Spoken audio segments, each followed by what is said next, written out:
विभागीय सचिव या नात्याने मी एक 2-3 गोष्टीचा या ठिकाणी वापर करणार आहे, कारण बऱ्याचशा बाबीचा वापर कारण त्या कर्तव्यदक्ष पदावर असल्या कारणाने त्यांनी कागदच घेऊन आला होता, पण कागद सगळे आमच्या डोक्यामध्ये आहेत ते फक्त मी या ठिकाणी सांगतो.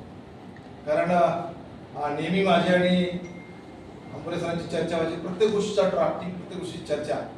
जेव्हा एखादा GR आला असेल त्या GRचा पूर्ण कीस कमी पाडून अभ्यास करून आम्ही चर्चा केली. आणि तुम्हाला आठवत असेल कदाचित की ऑक्टोबर 2025ला जो GR आला होता, ज्या GR मध्ये अशा प्रकारच्या जाचकाठी टाकल्या होत्या की नवीन प्राध्यापक भरती करत असताना जे त्यांनी APIचं स्कोरिंग केलेलं होतं, तर त्या स्कोरिंगच्या संदर्भामध्ये असा विचार करत असताना आपला जो भूमिपुत्र आहे म्हणजे मराठवाड्यात एकही प्राध्यापक किंवा एकही विद्यार्थी प्राध्यापक होऊ शकणार नाही, अशा प्रकारच्या जाचकाठी त्यामध्ये घातल्या गेल्या होत्या. आम्ही चर्चा केली आहे. तो ड्राफ्ट पहिल्यांदा संघटनेच्या माध्यमातून, मोठ्या संघटनेच्या माध्यमातून तो ड्राफ्ट शासनाला गेला आणि फेब्रुवारीमध्ये दुसरा ड्राफ्ट करा गेला आणि दुसरा GR. परंतु त्याची किती अंमलबजावणी सध्या होत आहे यावर खूप मोठं शंका आहे. कारण आता विद्यापीठामध्ये इंटरव्ह्यू होत आहे, होणार आहे, तर त्याच्यामध्ये कुठल्या प्रकारचे निकष लावले गेले हेही आपण संघटनेच्या माध्यमातून आपण पाहणं गरजेचं आहे. कारण सरांनी खूप विस्तृतपणे जो काही NAPचा जो अहवाल सादर केलेला आहे, त्या अहवालामध्ये सरांचे विषय सांगितले गेले.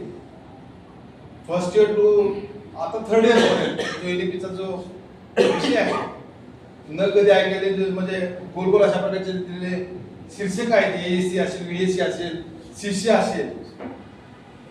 खरं पाहता या संदर्भातला आवाज किंवा या संदर्भात चर्चा करणार हे पहिलं आपली संघटना असणार. कदाचित कुठे होत असेल, घरामध्ये होत असेल, घरामध्ये होत असेल, दारामध्ये होत असेल, परंतु संघटनात्मक पातळीवर अशा प्रकारे चर्चा होणं, त्याच्या संदर्भातलं विचार विनिमय या ठिकाणी होणं, या संदर्भातलं चर्चा ठिकाणी होत आहे. आणि सरांनी बोलता बोलता एक 2-3 विषय खूप महत्त्वाचे सांगितलेले. वर्कलोडच्या संदर्भात विचार केला तर खरंच पाहिलं तर 2030 पर्यंत म्हणण्यापेक्षा 2035 पर्यंत कोणी विचार करायची गरज नाही, असं माझा अभ्यासाने मी सांगतोय. सरांनी उल्लेख केला की डायरेक्ट NAP डिग्री फर्स्ट इयरला लागू केलं, परंतु सक्षम विद्यार्थी कधी होईल त्या NAPचं खरंच एक बाजू जर पाहिली, NAP खूप चांगल्या प्रकारचे असं म्हणायला काही हरकत नाही. आणि आजच्या वेळेला आपण त्याच्यामध्ये पारदर्शक करणारे खूप अवघड आहे असं मिळेल. चांगलं कशा पद्धतीचं आहे आणि वाईट कसं आहे, 2 गोष्टी मी या ठिकाणी मांडतो.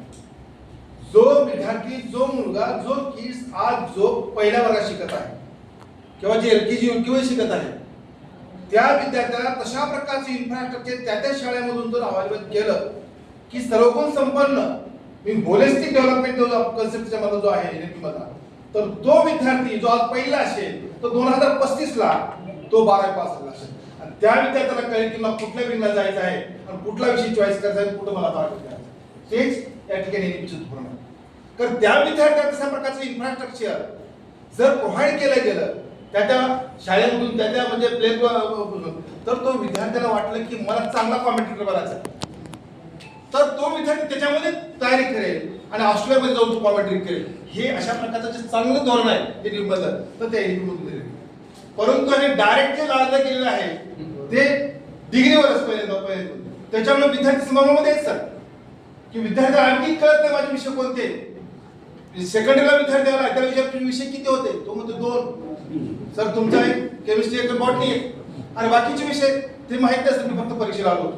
अशी अवस्था आजच्या 19-20 वर्षाच्या जर पोरला येत असेल तर मला सांगा, आपण फक्त होऊ घालतोय, त्याला लागतोय, त्याला जसं सांगणे म्हटलं की आपल्या विषयाला आले पाहिजे. ठीक आहे, आपली नोकरी आपल्याला टिकवायचं आहे, आपल्या त्या विषयाला विद्यार्थी तेवढे आलेच पाहिजे टिकवण्यासाठी. परंतु मागचं जनरेशन माफ नाही करणार, कारण मागच्या येणाऱ्या जनरेशन ठरवणार मला काय करायचं आहे. मला तर बॉटनी आहे, बिलकुल नाही सर, कारण मला करायचं आहे भूगोल, सरांचा भूगोल करायचा आहे, मला पुन्हा जगाचा अभ्यास करायचा आहे, भौगोलिक परिस्थितीचा अभ्यास करायचा आहे. तो आज पहिल्या शिकणारा विद्यार्थी विचार करेल की मला भूगोल करायचा आहे. तर अशा प्रकारचे जे धोरण आहे दोन्ही बाजूला चांगला आहे, तो लादल्यामुळे कुठे आपला अवघड वाटतो. विषय राहिला वर्कलोडचा. सर, वर्कलोड जरी आज कागदावर शासनानं सांगितलं जरी असेल, आपण या ठिकाणी चर्चा करत असू, तर बऱ्याच ठिकाणी अशा प्रकारच्या चर्चा होणं अपेक्षित आहे. प्रत्येक विद्यापीठातील किंबहुना महाराष्ट्रातील किंबहुना मी म्हणेन पूर्ण देशभर हे अशा प्रकारे चालू आहे की सगळ्या संघटना, शिक्षक संघटना, प्राध्यापक संघटना जर या ठिकाणच्या संदर्भात उहापोह करत असेल तर हा प्रश्न मिटणार आहे, अन्यथा शासन घाट घालण्याचं मार्ग आहे. आता सांगितलं पाहिजे 60-40चा जो फॉर्म्युला आहे ते धोरण त्याच्या पाठीमागचं 40% व्हर्च्युअल ऑनलाईन. अरे बसायची जागा नाही तिथे डिजिटल नाही महाविद्यालयामध्ये कशा प्रकारचं व्हर्च्युअल एज्युकेशन होणार. तर या संदर्भाने प्रत्येक महाविद्यालयामध्ये जे सिनियर महाविद्यालय प्राध्यापक असतील तिथं संघटना असली पाहिजे. स्वामी मुक्ता असेल किंवा मुक्ता असेल किंवा तुमचं बामुक्ता असेल, सगळ्या संघटनेची लोक त्या ठिकाणी एकत्र येणे पाहिजे. त्याच्यावर आवाज उठला तर कुठेतरी शासनापर्यंत पोहोचणार आहे. आपण एवढ्या ठिकाणी चर्चा करत आहोत. बऱ्याचशा उपस्थित 50 महाविद्यालयामध्ये चर्चा जातील, पण तिथे गेल्यानंतर अशा प्रकारची चर्चा करून प्रत्येक प्राध्यापकाला त्या ठिकाणी जिवंत करणं गरजेचं आहे की येणारी पिढी आपल्याला माफ करणार नाही, आपल्याला येणारी पिढी माफ करणार नाही. या संदर्भातून सर्वांनी विचार करणं गरजेचं आहे. दुसरा प्रश्न राहिला सर P22 चा. तो P22 मुद्दा घेणं गरजेचं आहे. तो एक विद्यार्थी P22 चा जो P22 मध्ये तो फिजिक्स केमिस्ट्री बॉटनी असेल किंवा बॉटनी झुलॉजी केमिस्ट्री असेल. गेल्या वर्षी तुम्हाला आठवतं, तुम्ही प्राचार्य म्हणून सांगता, तुम्हाला माहित असेल कदाचित की त्या ठिकाणी मर्ज केले. का मर्ज केलं? त्या विद्यार्थी मला की माझं फिजिक्स केमिस्ट्री बॉटनी मला 3 वर्षामध्ये पुढे जायचं आहे, मला मर्ज करता कामा नये. एक विद्यार्थी असा तुम्हाला शिकवला पाहिजे तर त्यांनी तो वर्गात घेतला पाहिजे. यासाठी जो विचार करायचा आहे त्या विद्यार्थ्याला आपण पुढे करतो, त्या विद्यार्थ्याला आपण दबवत आहोत. जसं आता मी सांगतो की माझं बॉटनी झुलॉजी केमिस्ट्री होतं, मला 3 पर्याय होते. जसं आता कालपर्यंत आपल्या विद्यार्थ्यांना पर्याय होते, आता सांगितल्याप्रमाणे एकच विषय मानस राहणार आहे. तर त्यासाठी सुद्धा P22 जिल्ह्याशी मर्ज केलं. या वर्षी सुद्धा सेकंडरी असलेले विद्यार्थी थर्ड जात असतात त्यांच्यातून मर्ज केलं जातं की होता कामा नाही सर. कारण किमान जर 5 विद्यार्थी असतील बॅक राहिले तर त्याची पुढे होऊ शकेल, वर पुढे वाढू शकेल. म्हणून हे वर मर्ज न करता त्या विद्यार्थ्याला त्या विषयी देणं गरजेचं आहे, जेणेकरून पुढे वाढतील आणि वर्कलोड सुद्धा वाढेल. हा एक महत्त्वाचा मुद्दा. त्याचबरोबर महत्त्वाचा मुद्दा सांगितला की जो फेब्रुवारीमध्ये GR आला त्याचा मार्क सिस्टीम सर्वांना माहिती आहे, सर्वांनी अभ्यास केलाच नाही. सगळ्यात GR, कारण प्रत्येक GR आपल्या ग्रुपवर पडतो, पहिल्यांदा आपल्या ग्रुपवर पडतो हे लक्षात ठेवा. किती जण वाचत असतील, किती जण त्याचा ड्राफ्ट करत असतील, किती जण त्याची कन्क्लुजन काढत असतील मला माहित नाही.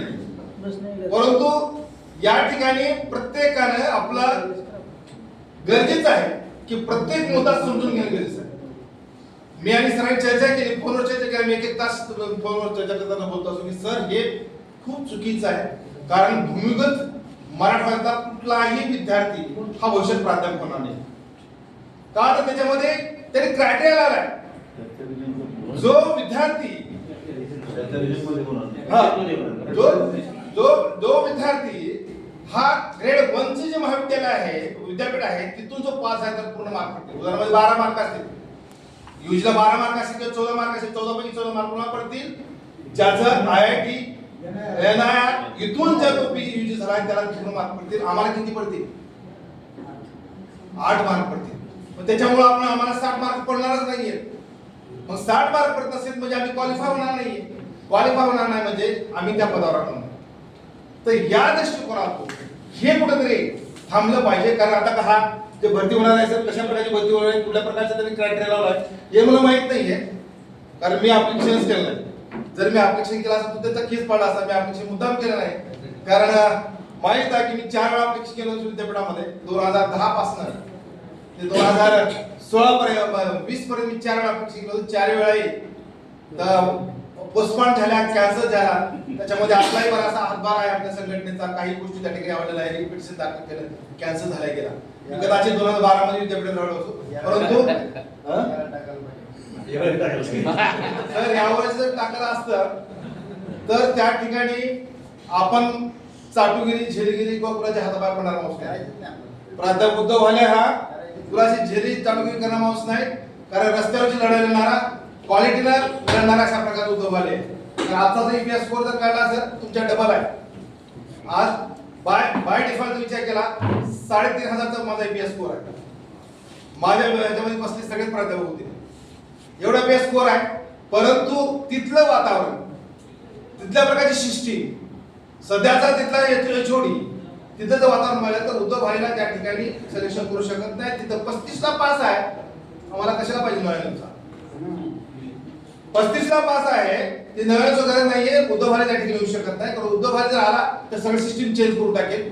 आंबोरे सर एकटाच म्हणजे तर वाक म्हणून जगतो, त्याच्या प्रकारचा उद्धव ठाकरे त्या ठिकाणी विद्यापीठात आला किंवा त्या डिपार्टमेंटला आला तर त्या ठिकाणी वेगळं होईल.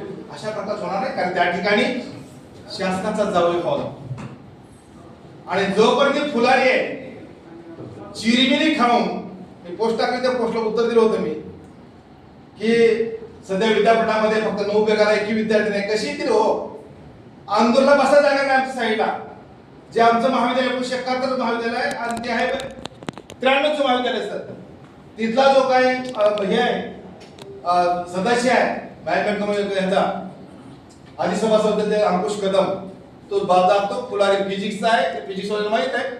काकात बसतो, चिरीमिरी देतो, खातो पितो आणि सगळ्या पीछे आल्या सध्या बसा जागा.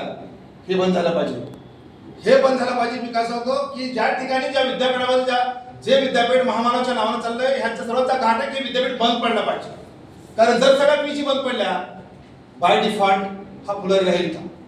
कारण तुम्हाला पीजी थांबवत आले नाही, पीजी टिकवत आले नाहीये.